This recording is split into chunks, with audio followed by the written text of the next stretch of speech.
Spicy food. ఇవాల్టి వీడియోలో నేను చేయబోయే రెసిపీ పక్కా కొలతలతో అరిసెలను ఎలా ప్రిపేర్ చేయాలో చూపించబోతున్నాను. వీటిని మా సైడ్ అయితే అత్తరాసలు అంటారండి. వంట రాని వాళ్ళు కూడా, ఫస్ట్ టైం పాకం రాని వాళ్ళు కూడా అరిసెలను ఈజీగా చేసేటట్లుగా నేను ఈరోజు చేసి చూపించబోతున్నాను.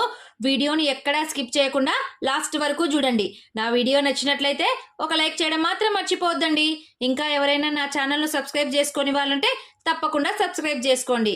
ఇక లేట్ ఎందుకు, అరిసెలు ఎలా ప్రిపేర్ చేయాలో చూద్దాం రండి. ఇక్కడ నేను ఒక రోజు ముందుగానే నైట్ అంతా నానబెట్టి పెట్టుకున్నటువంటి బియ్యాన్ని బాగా ఆరేసుకొని కొద్దిగా తడితడిగా ఉన్నప్పుడే మిషన్ పట్టించుకున్నానండి. బియ్యం మరీ పొడిబారిపోకుండా ఉన్నప్పుడే మనం మిక్సీ పట్టుకోవాలి. ఈ విధంగా నేను కేజీన్నర బియ్యాన్ని తీసుకున్నాను. దానికి తగినట్లుగా ఇక్కడ నేను కేజీ పావు బెల్లాన్ని తీసుకున్నానండి. బెల్లం కూడా ఎలా ఉండాలి అంటే ఈ విధంగా చూడండి, ఎర్రటి బెల్లాన్ని తీసుకోవాలి. అప్పుడే అరిసెలు చూడ్డానికి కూడా చాలా బాగా కనిపిస్తాయి. ఈ విధంగా ఈ రకమైనటువంటి బెల్లము చాలా మెత్తగా ఉంటుందండి. నల్లటి బెల్లం అయితే కొద్దిగా హార్డ్గా గట్టిగా ఉంటుంది కదా, ఈ ఎర్రటి బెల్లము కొద్దిగా మెత్తగా ఉంటుంది. ఈ విధంగా బెల్లాన్ని మెత్తగా పగలగొట్టుకున్నాను. ఇప్పుడు స్టవ్ ఆన్ చేసేసుకుని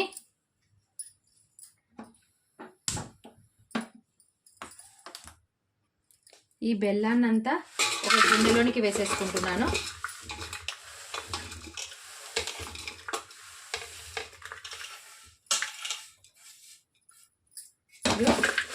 ఈ బెల్లాన్ని ఈ స్టవ్ మీద పెట్టేసేసుకొని వాటర్ను బెల్లం మునిగేంత వరకు మాత్రమే వేసుకోవాలి. చూడండి, బెల్లం మునిగేంత వరకు వాటర్ని వేసుకోవాలండి. మరీ ఎక్కువగా వేసుకోకూడదు. బెల్లం కొద్దిగా మునిగితే చాలు. చూడండి, ఈ విధంగా బెల్లం మునిగేంత వరకు వాటర్ని పోసేసుకొని ఇప్పుడు ఫ్లేమ్ను మీడియం ఫ్లేమ్లో ఉంచుకొని మనము దీన్ని కుక్ చేసుకోవాలండి. బెల్లం కరిగేలోపు మనం ఇక్కడ కొబ్బరిను తురుము పట్టుకోవాలి. చూడండి, తురుము పట్టేటప్పుడు కూడా ఈ విధంగా పొడవుగా ఉన్న సైడ్ నుంచే మనం తురుము పట్టుకోవాలి. ఈ విధంగా చిన్నగా ఉన్న సైడ్ నుంచి తురుము పట్టుకోవద్దండి. ఇంకా కొబ్బరిను కొద్దిగా నానబెట్టి తురుము పట్టుకుంటే పొడవుగా వస్తుందండి.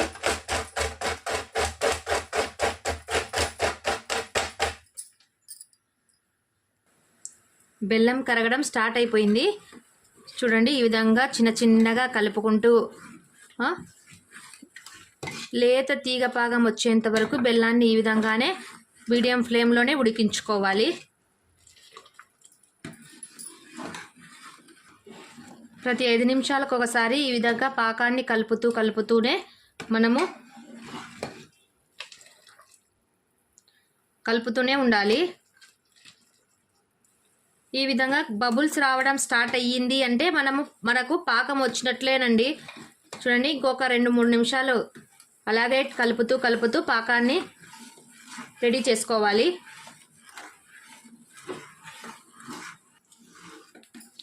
పాకం వచ్చిందో లేదో తెలుసుకోవాలి అంటే చూడండి, ఈ విధంగా కొద్దిగా మనం బెల్లం పాకాన్ని ఇందులోనికి వేసేసి చూడండి, ఈ విధంగా వేసినప్పుడు ఎప్పుడైతే ఈ విధంగా పాకం నిలబడుతుందో అప్పుడే మనకు పర్ఫెక్ట్గా పాకం వచ్చినట్లండి. చూడండి, నిలబడిపోతుంది. ఇదే పర్ఫెక్ట్ కన్సిస్టెన్సీ అండి. చూసారు కదండి, ఈ విధంగా పాకం నిలబడిపోయింది. ఇప్పుడు స్టవ్ ఆఫ్ చేసేసుకొని పిండిని ఈ గిన్నెలోనికి వేసేసుకున్నానండి. ఇప్పుడు ఈ బెల్లం పాకాన్ని వడగొట్టుకుంటున్నాను. చూడండి, దీంట్లో ఏమన్నా ఉంటుందనే ఉద్దేశంతో నేను వడగట్టుకుంటున్నానండి. కొద్దిగా పాకానే మిగిలించుకుందాము, ఒకవేళ లూజ్ అయితే ఇబ్బంది కదా. ఇప్పుడు చిన్నగా దీన్ని ఒక తెడ్డు కట్టెతో కలిపేసుకుందాము. ఇప్పుడు నేను ఇందులోనికి కొద్దిగా కొబ్బరి పొడిని వేసేసుకుంటున్నాను. ఇప్పుడు ఇందులోనికి నేను కొద్దిగా యాలకుల పొడిని కూడా వేసేసుకున్నాను. ఇప్పుడు దీన్ని తెడ్డు కట్టె తీసుకొని బాగా కలిపేసుకుందాము.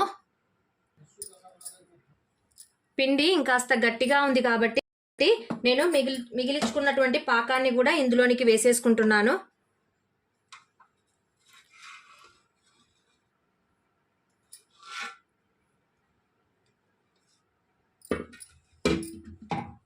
ఇప్పుడు దీన్ని బాగా కలుపుకోవాలండి. ఈ విధంగా తెడ్డు కట్టెతో కలుపుతూ మనము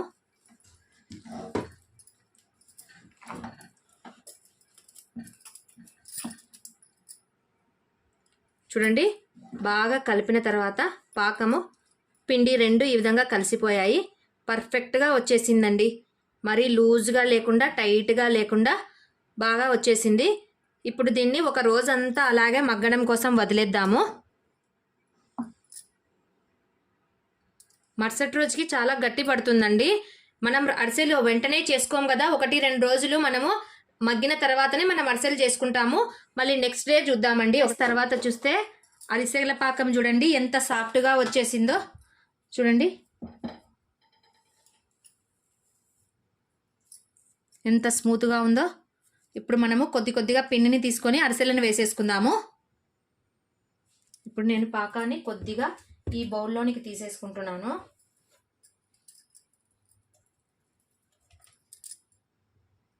ఇప్పుడు పిండిని కొద్దిగా చేతికి ఆయిల్ పట్టించుకుంటూ ఈ విధంగా పిండిని తీసుకొని మనకి ఏ సైజులో కావాలంటే ఆ సైజులో చిన్న బాల్స్ లాగా ప్రిపేర్ చేసుకోవాలి. చూడండి నేను ఈ సైజులో చేసుకుంటున్నాను. అన్నిటినీ ఇదే విధంగా ప్రిపేర్ చేసుకోవాలండి. ఈ విధంగా చేసుకోవడం వల్ల మనం త్వరగా అరిసెలను వేసుకోవచ్చు. చూడండి అన్నీ ఒకే సైజులో ఉండేటట్లు చూసుకోవాలి. ఈ విధంగా చిన్న బాల్స్ లాగా ప్రిపేర్ చేసుకున్నాను. అరిసెలు వేసుకోవడానికి మన దగ్గర బటర్ పేపర్ ఉంటే బటర్ పేపర్ని యూజ్ చేసుకోవచ్చండి. నేను ఈ పేపర్ని ప్లాస్టిక్ పేపర్ని యూజ్ చేసుకుంటున్నాను. చూడండి దీనికి కొద్దిగా ఆయిల్ రాసేసుకొని మనం ప్రిపేర్ చేసుకున్నటువంటి బాల్ని ఇందులోనికి పెట్టేసుకోవాలి.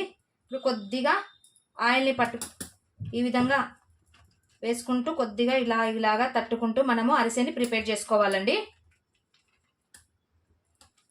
చూసారు కదా నేను ఈ సైజులో వేసేసుకున్నాను. ఆయిల్ బాగా హీట్ ఎక్కిన తర్వాత మనం వేసుకున్నటువంటి అరిసెని ఇందులోనికి వేసేసుకోవాలి. చూడండి మంటను లో టు మీడియం ఫ్లేమ్లోనే పెట్టి కాల్చుకోవాలి. చూడండి ఎంత చక్కగా పొంగుతుందో. అన్నిటినీ ఇదే విధంగా మీడియం ఫ్లేమ్లోనే పెట్టి కాల్చుకోవాలండి.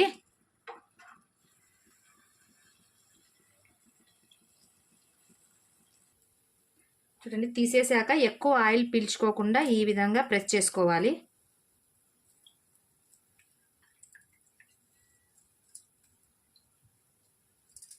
అంతేనండి, చాలా సింపుల్గా అరిసెలను ఈ విధంగానే అన్నిటినీ ప్రిపేర్ చేసుకోవాలి. అంతేనండి, ఎంతో టేస్టీగా ఉండే అరిసెలు అత్తరాసలు రెడీ అయిపోయాయండి. మీరు కూడా ఈ రెసిపీని తప్పకుండా ట్రై చేయండి.